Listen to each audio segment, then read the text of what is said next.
Oh, you know how they got the Monsanto Protection Act? Well, this is interesting.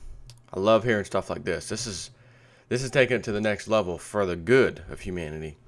See, over here in America, they went ahead and passed the Monsanto, I believe they passed it, the Monsanto Protection Act. The Monsanto Protection Act. And those of you who don't know what Monsanto is, it is a genetically modifying company. They genetically modify seeds, and they also produce the Roundup spray that kills off weeds and stuff. And then they create these seeds that are resistant to the spray, so they have an entire monopoly on the food you eat. And then the day will come, hopefully in their eyes, that all the world has is genetically modified seeds, and you'll only be able to get them from Monsanto. And when they raise the prices up, don't cry and complain that they're too high. Suck it up and pay the bill. That's how that'll end up going if this continues. But just reading a little article from Natural News, and I'm going to give you a tiny piece so that I'm in compliance with the fair use laws, copyright laws. Natural News. Japan has just canceled a large contract to purchase U.S. wheat. We will refrain from buying Western white and feed wheat effective today, Toru Hisadomi, a Japanese foreign minister official in charge of wheat trading, told Reuters. Effective today. And as this guy says, as many readers well know, I just predicted recently this scenario, matter of fact, just yesterday in a Natural News article, warning about the consequences of genetic pollution. There, I wrote, quote, all wheat produced in the United States will now be heavily scrutinized and possibly even rejected by other nations that traditionally import U.S. wheat. This obviously has enormous economic implications for the U.S. farmers and agriculture. And he says now we're seeing the result, the ditching of U.S. wheat by the world nations who want nothing to do with genetically modified foods. The irony here is that with Fukushima in Japan, the massive radiation, that is still a huge issue to this very day. And some of the stuff coming out of there that has actually been turned around by other nations, and I think even including ourselves a couple times, if I recall.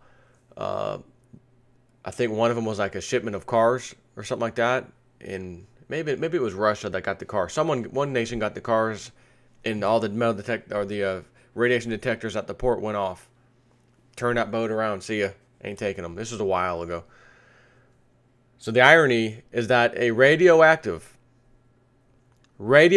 country, or at least a part of the country, trying to export its own goods and services to the world, and the world saying that stuff's a little too high on the radioactive side, we don't want it. Again, radioactivity is actually, this country is actually telling us, we don't want to, we'd rather gladly sell out radioactive goods, but your genetically modified foods, we don't want any part of that crap. That's, in their eyes, that's worse than the radiation.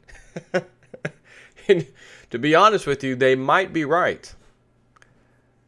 Because again, that damn study I keep referring to about the rats, the third generation of rats that ate in a laboratory environment, ate those GMO foods, had major devastating health consequences later on in this cycle, which was the third generation of the rats, the rat family. And you say, well, radioactivity is bad. Yeah, but doesn't quite cause what these examples of eating GMO foods caused. So one way or the other, I'm glad to see this. I'm not glad to see that the farmers are going to suffer now in America. However, as I told you recently, my entire surrounding area, matter of fact, more than my surrounding area, I've driven down to Corinth, Mississippi. And on the way there, I saw the same thing that I see all around my whole property here and everywhere else around here in Tennessee. Massive spraying of like Roundup, that type of chemical that kills off the weeds and grass and any other type of plant life, period. But will not harm that genetically modified corn that they plant. And they love to plant them some corn out here. The nice thing is that these farmers may have to say, man, life was good for a little while. It was easier to plant these seeds. I didn't have to till up the land. I didn't have to do all that nonsense. I could save gas. All I got to do is spray and then plant. And they might have been spraying and planting at the same exact time. So they only have to go one trip around the old field to plant. Hey, I get to save money.